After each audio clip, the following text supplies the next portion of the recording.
John had always been the kind of man who followed the rules. He woke up at the same time every day, worked his 9 to 5 freelance gigs, and spent his weekends scrolling through social media, wondering how everyone else seemed to be living such exciting lives. He wasn't unhappy, just stuck. Stuck in a small town in the Midwest, stuck in a routine that felt like it was slowly draining the color out of his life. At 35, he was single, restless, and increasingly convinced that there had to be more to life than this. It wasn't like he hadn't tried to shake things up. He'd gone on dates, joined a gym, even tried meditation for a while, but nothing seemed to stick. The women he met were nice enough, but the connections always fizzled out after a few weeks. The gym membership collected dust after the initial burst of motivation faded. And meditation? Well, let's just say his mind was too busy racing with thoughts of what he should be doing to actually relax. Then one night, while scrolling through YouTube, he stumbled across a video of an expat living in the Philippines. The guy was sitting on a pristine beach, sipping a coconut, and talking about how easy it was to live there on a modest income. John clicked on another video, and then another. Before he knew it, he'd spent hours watching expats talk about the low cost of living, the friendly locals, and the laid-back lifestyle. But what really caught his attention was how many of them mentioned the dating scene. Filipinas are some of the most caring and family-oriented women in the world, one guy said. If you're looking for a real connection, this is the place to be. John couldn't help but feel a spark of hope. Maybe this was what he needed, a fresh start in a place where life moved at a slower pace, where people valued relationships over material success. The more he thought about it, the more it made sense. He worked remotely, so why not do it from a tropical paradise? He could live near the beach, meet someone special, and finally break free from the monotony that had been weighing him down. The idea took root in his mind, growing bigger and more enticing with each passing day. He started researching everything he could about the Philippines, the cost of living, the visa requirements, the best cities for expats. He joined online forums, asked questions, and even reached out to a few expats who were kind enough to share their experiences. The more he learned, the more convinced he became that this was the right move. But was it really that simple? Could he just pack up his life and move halfway across the world on a whim? What if it didn't work out? What if he got there and realized he'd made a huge mistake? Those doubts lingered in the back of his mind, but they weren't enough to stop him. He was tired of playing it safe, tired of wondering what if. If he didn't take this chance now, he might never do it. And so, after months of planning and saving, he booked a one-way ticket to Cebu, a city that seemed to offer the perfect balance of urban convenience and natural beauty. As the plane took off, John felt a mix of excitement and nervousness. He had no idea what to expect, but he was ready for whatever came his way, or at least he thought he was. The first few days in Cebu were a whirlwind. The heat hit him like a wall the moment he stepped off the plane, and the chaos of the city was overwhelming. The streets were packed with jeepneys, motorcycles, and pedestrians, all moving in what seemed like complete disorder. The air was thick with the smell of exhaust and street food, and the noise was constant honking horns, barking dogs, and the occasional rooster crowing at all hours of the day. John had expected some culture shock, but he hadn't been prepared for just how different everything would feel. The language barrier was one thing, while most people spoke English. The heavy accents and local slang made it hard to understand sometimes. But it was the little things that threw him off. The way people stared at him because he was obviously a foreigner. The way time seemed to move slower here, with no one in a hurry to get anywhere. The way even simple tasks like buying groceries or figuring out transportation felt like a challenge. And then there was the loneliness. Back home, John had been surrounded by familiar faces, even if he didn't always feel connected to them. Here, he was completely on his own. He tried to strike up conversations with locals, but it was hard to get past the surface level. He joined a few expat groups on Facebook, but most of the people he met seemed to be either much older or just passing through. He hadn't realized how much he would miss the comfort of having a community, of knowing where he belonged. But the hardest part was realizing that his expectations might have been too high. He'd imagined himself living in a beachfront villa, spending his days working from a hammock and his nights exploring the local nightlife. Instead, he was staying in a small apartment in the city, trying to figure out how to make his budget last. The beaches were beautiful, sure, but they weren't exactly within walking distance. And as for the dating scene, well, that was proving to be more complicated than he'd anticipated. He'd tried a few dating apps, but the conversations always seemed to fizzle out after a few messages. He'd gone on a couple of dates, but they felt awkward and forced, like neither person was quite sure what they were looking for. He'd even tried approaching women in person, but his attempts were met with polite smiles and quick exits. Was it him?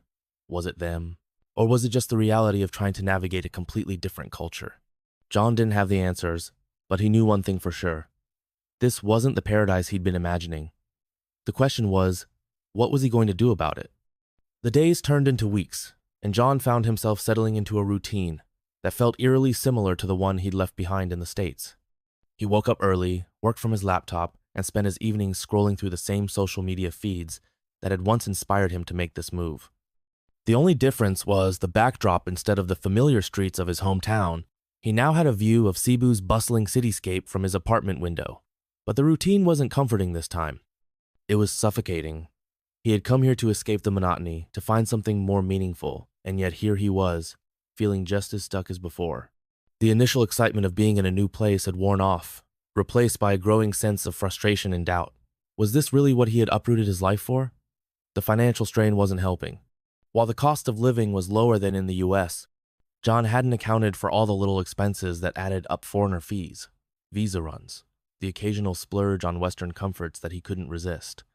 His savings were dwindling faster than he'd anticipated, and the pressure to make his freelance work more profitable was starting to weigh on him. One particularly hot and humid afternoon, John found himself sitting in a cafe, staring at his laptop screen without really seeing it. The air conditioning was barely keeping up with the heat, and the noise from the street outside was making it impossible to concentrate. He closed his eyes and took a deep breath, trying to calm the storm of thoughts swirling in his mind. What was he doing wrong? He had followed all the advice she'd done his research, planned his budget, even learned a few basic phrases in the local language. But none of it seemed to be enough. The culture shock was deeper than he'd expected, and the loneliness was starting to feel like a constant companion. It was in that moment of quiet desperation that he noticed the man sitting at the table next to him. He was older, maybe in his 50s, with a weathered face and a relaxed demeanor that stood out in the chaotic environment. He caught John's eye and gave him a friendly nod. "Rough day?" the man asked, his Australian accent immediately noticeable. John hesitated, then shrugged. "You could say that," the man chuckled. "Yeah, I remember my first few months here. It's not always the paradise they make it out to be, is it?" That simple statement broke something open in John. For the first time since he'd arrived, he felt like someone truly understood what he was going through. They started talking, and before long, John found himself pouring out his frustrations: the loneliness, the financial stress, the disappointment of not finding the connection he'd been hoping for. The man, whose name was Mark, listened patiently. When John finally finished, Mark leaned back in his chair and smiled. "You're not alone, mate. We've all been there. The key is to stop trying so hard to make it something it's not. This place isn't going to magically fix your life. But if you're willing to adapt, to really embrace it for what it is, it can give you something even better." John frowned. "What do you mean?" Mark leaned forward, his expression serious now. "I mean, stop chasing the fantasy. Stop expecting everything to fall into place just because you're in a new country. The Philippines isn't here to solve your problems, it's here to teach you how to solve them yourself." Those words hit John like a punch to the gut. He had been so focused on what he thought this place could give him that he hadn't stopped to consider what he needed to give in return. Over the next few weeks, Mark became something of a mentor to John. He introduced him to a group of expats and locals who met regularly for coffee and conversation.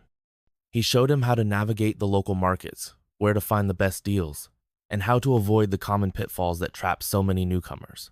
But more importantly, Mark helped John shift his perspective. Instead of seeing the challenges as obstacles, John started to see them as opportunities to grow. He began to appreciate the slower pace of life, the warmth of the people, and the beauty of the small, everyday moments that he had been too busy to notice before. He also started to rethink his approach to dating. Instead of looking for someone to complete him, he focused on building genuine connections. He joined a local language exchange group where he met Filipinos who were eager to practice their English.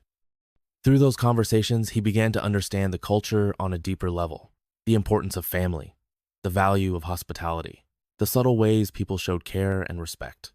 It wasn't easy, and there were still days when the loneliness felt overwhelming. But for the first time since he'd arrived, John felt like he was moving in the right direction. The question now was, where would that direction take him? John's days began to take on a new rhythm, one that felt less like a struggle and more like an adventure. He still had moments of doubt, of course times when the heat felt unbearable, or when the language barrier left him feeling isolated. But those moments were becoming fewer and farther between. Slowly but surely, he was finding his footing. One of the biggest changes came in the form of his work. Inspired by Mark's advice, John decided to take a more proactive approach to his freelance career. He reached out to local businesses, offering his design services at a competitive rate. At first, the responses were slow, but as word spread, he began to land more clients. It wasn't just about the money, though that was certainly a relief. It was about feeling useful, about contributing to the community in a meaningful way. He also started teaching English on the side, something he'd never considered before. It began as a casual arrangement helping a few locals improve their language skills in exchange for Tagalog lessons. But soon, he found himself enjoying it more than he expected. There was something deeply satisfying about helping others learn, about seeing their confidence grow with each session. Through these interactions, John began to form deeper connections with the people around him. He met Maria, a single mother who ran a small sari-sari store near his apartment. She was one of his first English students, and over time they developed a friendship that went beyond their lessons. She introduced him to her family, invited him to local fiestas, and even taught him how to cook a few Filipino dishes. Then there was Carlo, a young entrepreneur who hired John to design a logo for his startup. Carlo was ambitious and full of ideas, and his enthusiasm was contagious. He became a regular presence in John's life, often stopping by for coffee or inviting him to explore the city's hidden gems. But perhaps the most significant change was in how John saw himself. He had come to the Philippines searching for something: happiness, love, a sense of purpose. What he found instead was a version of himself that he hadn't known existed. A version that was more patient, more open-minded, more willing to embrace the unknown. It wasn't all smooth sailing, of course. There were still days when the cultural differences felt overwhelming, when he missed the familiarity of home. There were times when he questioned whether he was making the right choices, whether he was truly building a life or just running away from his old one. But those doubts no longer paralyzed him. Instead, they became part of the journey, reminders that growth rarely comes without discomfort. One evening, as he sat on the beach watching the sun dip below the horizon, John found himself reflecting on how far he'd come. The sky was a canvas of oranges and pinks, the waves lapping gently at the shore. It was a moment of perfect stillness, and for the first time in a long time, he felt at peace. He thought about the people he'd met, the experiences he'd had, the lessons he'd learned. He thought about Maria and Carlo, about Mark and the expat community that had welcomed him. He thought about the woman he'd recently started dating, a teacher named Liza who had a laugh that could light up a room.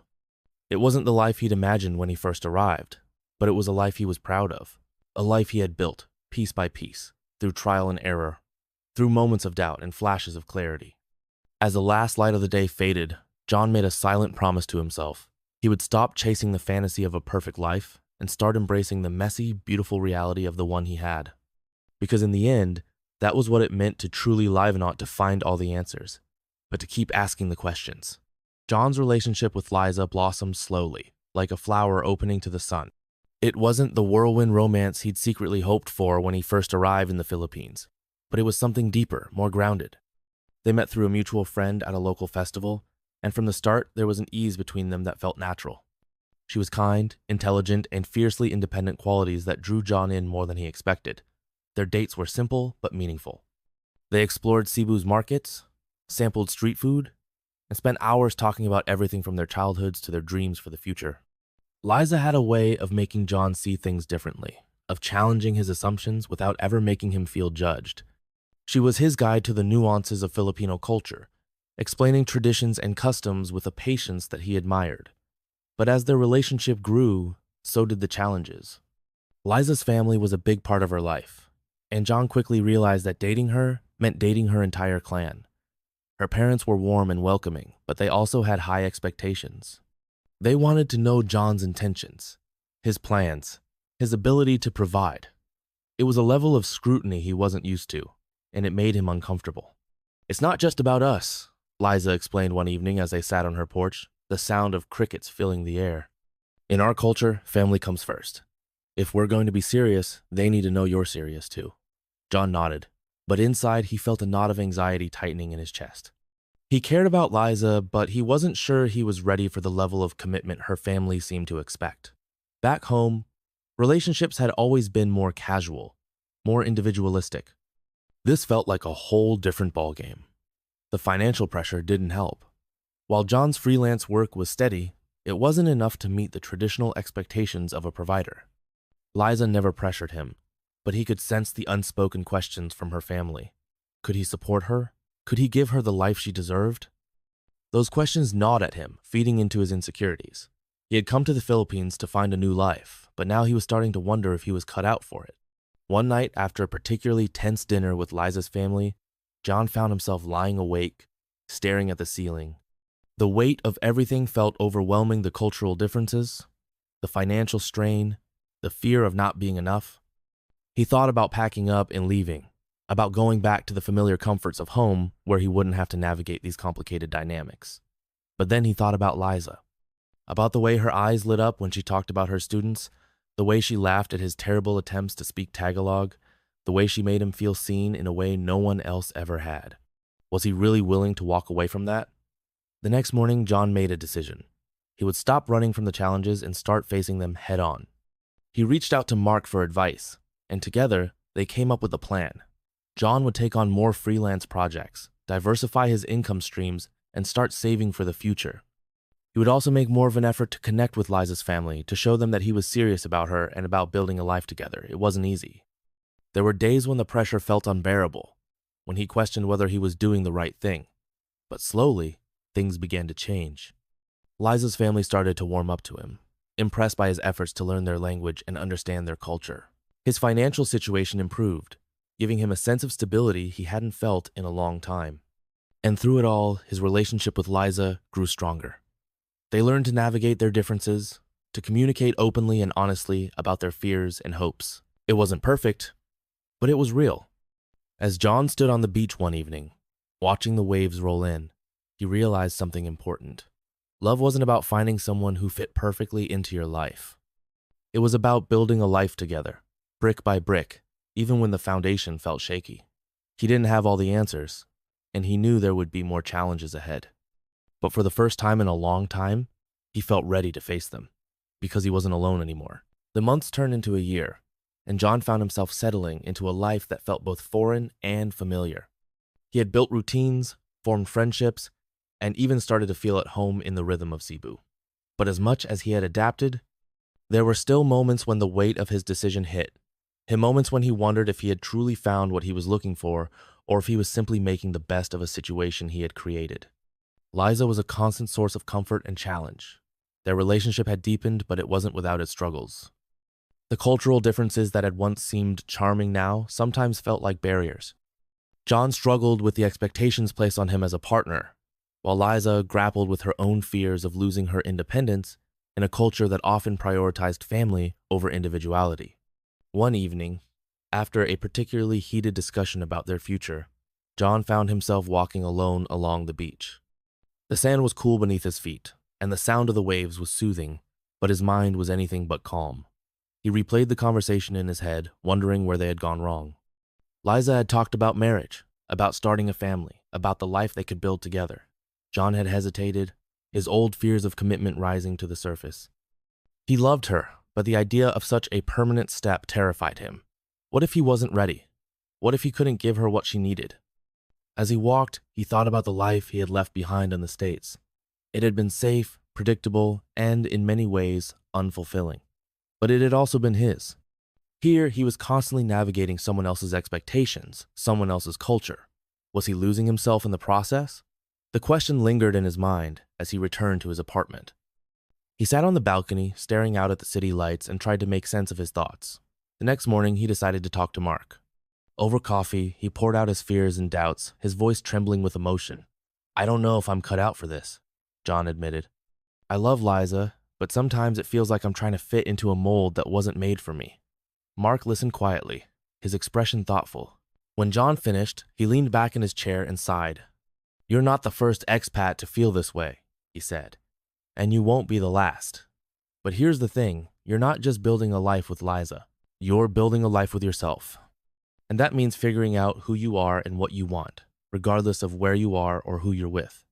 John frowned. "What do you mean?" "I mean, stop trying to be what everyone else expects you to be. You came here to find something, right? Well, maybe it's time to stop looking for it outside of yourself and start looking within." The words struck a chord with John. He had spent so much time trying to adapt, to fit in, that he had lost sight of why he had come here in the first place. It wasn't just about finding love or escaping his old life. It was about discovering who he was and what he truly wanted. Over the next few weeks, John began to take Mark's advice to heart. He started journaling, reflecting on his experiences and his emotions. He took long walks, allowing himself the space to think without distractions. And he began to have more honest conversations with Liza, sharing his fears and insecurities in a way he never had before. To his surprise, Liza responded with understanding and compassion. She shared her own struggles, her own fears of losing herself in the expectations of others. Together, they began to redefine their relationship, creating a space where they could both be themselves without fear of judgment. It wasn't easy, and there were still moments of tension and doubt. But for the first time, John felt like he was truly building a life not just for Liza or for her family, but for himself. As he stood on the beach one evening, watching the sun set over the horizon, John felt a sense of peace wash over him. He didn't have all the answers, and he knew there would be more challenges ahead. But he was no longer afraid of the unknown, because he had finally realized that the journey wasn't about finding the perfect life. It was about creating a life that was perfectly his. John's journey didn't end there. In fact, it felt like a new chapter was just beginning.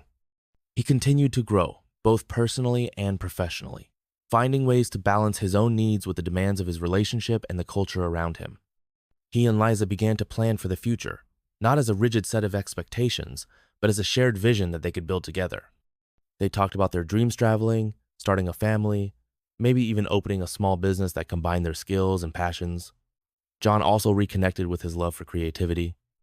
Inspired by the vibrant culture around him, he started a personal project, a series of illustrations that captured the beauty and complexity of life in the Philippines. It was a way for him to process his experiences and share them with others, and it quickly became a source of joy and fulfillment. Through it all, he learned to embrace the messiness of life. There were still days when he felt out of place, when the cultural differences felt overwhelming, but he no longer saw those moments as failures. Instead, he saw them as opportunities to learn, to grow, and to connect with others in a deeper way. 1 year turned into 2, and then 3. John's life in the Philippines was far from perfect, but it was rich and full in ways he had never imagined. He had found love, friendship, and a sense of purpose that went beyond his wildest dreams. And as he stood on the beach one final evening, watching the waves roll in, he realized that he had found something even more important than himself. Because in the end, that was what the journey had always been about.